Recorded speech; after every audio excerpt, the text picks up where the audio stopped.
We all know who the woman in the hat is, looking regal on a riverboat named for an American state, but who is that gentleman in the red coat beside her? Your title is what exactly? Her Majesty's Swan Marker. And what does that mean? Well, I'm responsible for Her Majesty's swans wherever she exercises her royal prerogative right.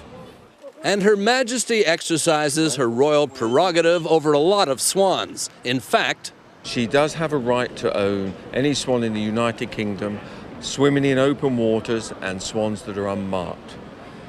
These days, what does that mean? Well, these days, it doesn't mean so much as it did in the 12th century when all the Swan Upping first started.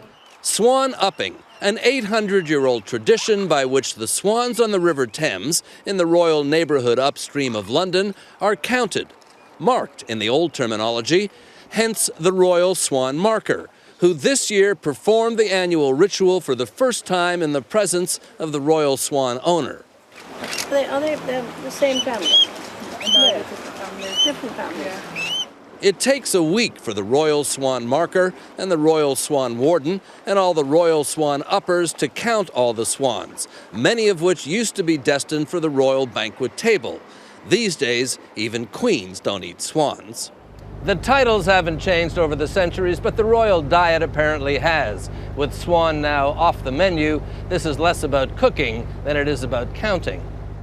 It's a wildlife census in old rowing skiffs and fancy clothes. Still, it does beg a final question. Do you know what swan tastes like? No, I've never eaten it. And I wouldn't. Not in my position.